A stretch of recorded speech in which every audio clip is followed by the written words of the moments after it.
اللہ تعالیٰ نے ابتدا ہی میں ارشاد فرمایا لن تنالوا البر حتى تنفقوا مما تحبون، اس وقت تک کوئی نیکی کو نہیں پہنچ سکتا جب تک کہ وہ چیز اللہ کی بارگاہ میں قربان نہ کرے جو اسے سب سے زیادہ پسندیدہ ہے۔ حضرت ابو طلحہ رضی اللہ تعالیٰ عنہ صحابی رسول ہیں، ان کا ایک باغ تھا اور باغ بہت ہی پیار سے سینچا ہوا تھا، ہر قسم کا پھل موجود تھا، ہر قسم کا بوٹا اور درخت موجود تھا۔ آپ نے بڑی محبت سے اسے سینچا تھا اور پالا تھا۔ جب یہ آیہ کریمہ نازل ہوئی نا کہ اس وقت تک نیکی کو نہیں پہنچ سکتے جب تک کہ تم سب سے پسندیدہ چیز، تو وہ گننے لگ گئے، میری وہ بھی چیز ہے لیکن وہ مجھے اتنی پسند نہیں، میری وہ بھی چیز ہے وہ بھی اتنی پسند نہیں، میں اس کا بھی مالک ہوں لیکن وہ بھی مجھے، میری یہ جائیداد بھی ہے لیکن سب سے زیادہ پسندیدہ اگر کوئی شے ہے تو یہ باغ ہے۔ تو وہی باغ حضور کی بارگاہ میں گئے، عرض کرنے کے یا رسول اللہ وہ جو میرا باغ ہے مجھے سب سے زیادہ پسندیدہ ہے، میں آپ کی بارگاہ میں اسے صدقہ کرتا ہوں، میں دین کے لیے اسے پیش کرتا ہوں، میں اللہ کی رضا کے لیے اسے خرچ کرتا ہوں۔ حضور نے فرمایا ٹھیک ہے تمہارا صدقہ قبول ہے لیکن اسے اپنے ہی اہل و عیال میں جا کے خرچ کر دو جاؤ۔ ایک اور صحابی حضرت زید رضی اللہ تعالیٰ عنہ حضور کی بارگاہ میں آئے، آپ کا ایک گھوڑا تھا جو آپ کو سب سے زیادہ پسندیدہ تھا۔ دیکھیں نا آج کے زمانے میں موٹر سائیکل سمجھ لیں گھوڑے کے مقابلے میں، وہ موٹر سائیکل ایک غریب کے پاس ہو ہی موٹر سائیکل، ٹھیک ہے، تو اسے سب سے زیادہ اچھا لگتا ہو، تو حضرت زید ہیں ان کے پاس گھوڑا تھا اور سب سے محبوب اور پسندیدہ تھا۔ حضور کی بارگاہ میں یا رسول اللہ یہ آیت نازل ہوئی ہے نا، اس وقت تک نیکی کو نہیں پہنچ سکتے، بھائی صحابہ فوراً پریکٹیکل کیا کرتے تھے۔ اسی طرح اور بھی صحابہ اکرام علیہم رضوان اٹھے اور انہوں نے اپنے اپنے محبتوں کا اظہار کیا۔ آگے ان اول بیت وضع للناس للذی ببکۃ مبارک وہدی للعالمین فیہ آیات بینات مقام ابراہیم۔ اللہ فرماتا ہے بے شک ہم نے ان اول بیت وضع للناس للذی ببکۃ مبارک وہدی للعالمین، ہم نے پہلا وہ خدا کا جو گھر ہے نا، اول بیت پہلا گھر، وضع للناس جو لوگوں کے لیے میں نے بنایا، وہ کون سا ہے؟ کہا وہ مکہ ہے، مکہ مکرمہ۔ وہاں پر اللہ تبارک و تعالیٰ کا گھر کون سا ہے؟ بیت اللہ، اس کے گرد طواف ہوتا ہے۔ فرمایا یہ پہلا گھر میں نے لوگوں کے لیے بنایا ہے، لوگوں کی توجہ کا مرکز بنے اور ساری دنیا اسی کی طرف رخ کیے رکھے۔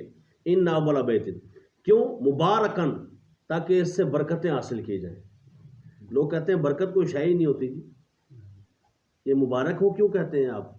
جمعہ مبارک ہو کیوں کہتے ہیں؟ فلانا مبارک ہو کیوں کہتے ہیں؟ اللہ برکت دے، برکت کیا ہوتی ہے؟ میں نے کہا یہ ہوتی ہے برکت، مبارکن، فرمایا برکت حاصل کرنے کے لیے، اور ہدی للعالمین، اس لیے کہ تاکہ لوگ ہدایت پائیں۔ کس سے؟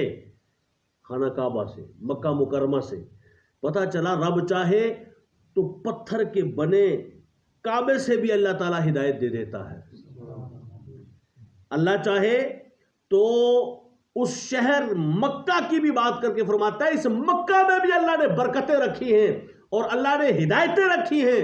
اگر ان پتھروں سے بنے ہوئے گھر کو اللہ تبارک و تعالی منبع و مرکز ہدایت کا بنا سکتا ہے، برکت کا بنا سکتا ہے، تو جانے جانا رحمت کائنات جن کے لیے ساری کائنات تخلیق کی گئی، ان کیوں نہیں ویسے برکت بنا سکتا؟ آپ نے یہ آیت بار بار سنی ہوگی کہ فرقہ بازی نہیں ہونی چاہیے، یہ اللہ فرماتا ہے وَاعْتَصِمُوا بِحَبْلِ اللَّهِ جَمِيعًا وَلَا تَفَرَّقُوا، اللہ کی رسی کو مضبوطی سے تھامے رکھنا اور تفرقہ بازی نہیں کرنا۔ لیکن یہ تھوڑا مفہوم چاہتی ہے یہ آیہ کریمہ، تھوڑی اس کی تشریح اور تلخیص چاہتی ہے، اور یہ تلخیص کیا ہوگی؟ یہاں جو اللہ تبارک و تعالی نے فرمایا یہ آیت کا ایک حصہ ہے، میں نے آپ کے سامنے پڑھا ہے، پوری آیت نہیں پڑھی ہے، اور آیت جب پوری پڑھیں گے تو ساری بات واضح ہو جائے گی۔ وَاعْتَصِمُوا بِحَبْلِ اللَّهِ، پہلی بات تو یہ ہے کہ ہر مفسر نے اس جگہ پہ لکھا ہے اس حبل سے مراد قرآن ہے یا جانے قرآن محمد عربی کی ذات گرامی، حضور کی محبت ہے۔ فرمایا قرآن والی رسی کو مضبوطی سے تھامو، یعنی قرآن پہ عمل کرو، اور محبت رسول سینے میں رکھو، یعنی حضور سے پیار کرو، یہ ہے وہ رسی، یہ ہے وہ حبل اللہ، اللہ کی رسی۔ فرمایا اس کو تھامو اور فرقوں میں نہ پڑھو، یہ جو ہے نا اور فرقوں میں نہ پڑھو، اس کی بہت ساری تشریحات کی گئی ہیں، ایک سادہ سی تشریح آپ کی بارگاہ میں رکھتا ہوں۔ فرمایا یہ جو رسی ہے اس کو مضبوطی سے تھامو۔ اب مثال کے طور پہ 10 بندوں نے اس کو تھاما، ایک فرقہ بن گیا کہ نہیں؟ فرقہ مطلب گروہ، ایک فرقہ تو بن گیا نا، ایک گروہ تو بن گیا، تو یہ کیوں فرمایا کہ فرقوں میں نہ پڑھو؟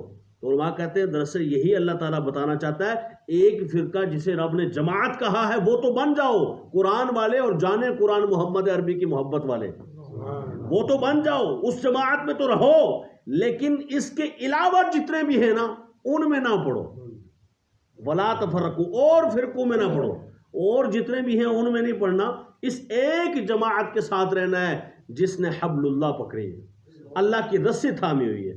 اللہ تعالیٰ ہمیں ہمیشہ تھامے رہنے کی توفیق عطا فرمائے۔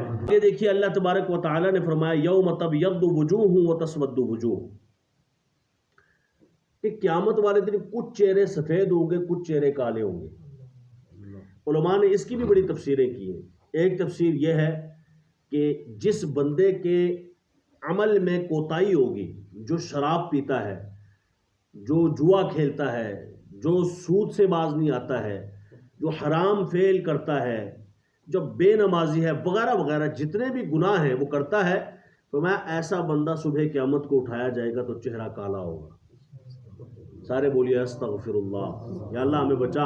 اور فرمایا جو بندہ نیک اعمال کرے گا، نماز کی پابندی کرے گا، اپنے ماں باپ کی عزت اور احترام کا خیال کرے گا، پڑوس کا خیال کرے گا، چھوٹے بڑے کا ادب و احترام کرے گا، قرآن کی طرف لو لگائے گا، قرآن پڑھے گا، رمضان کے روزے رکھے گا، فرمایا ایسا بندہ صبح قیامت کو اٹھے گا چہرہ چمکدار ہوگا۔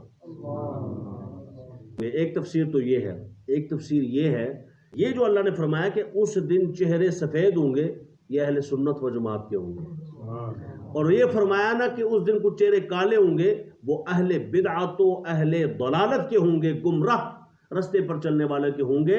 کنتم خیر امت اخرجت للناس تأمرون بالمعروف وتنہون عن المنکر، تم بہترین امت ہو۔ آپ دیکھیں اللہ تعالیٰ ہمیں بہترین امت کہہ رہا ہے، کیسی عجیب بات ہے۔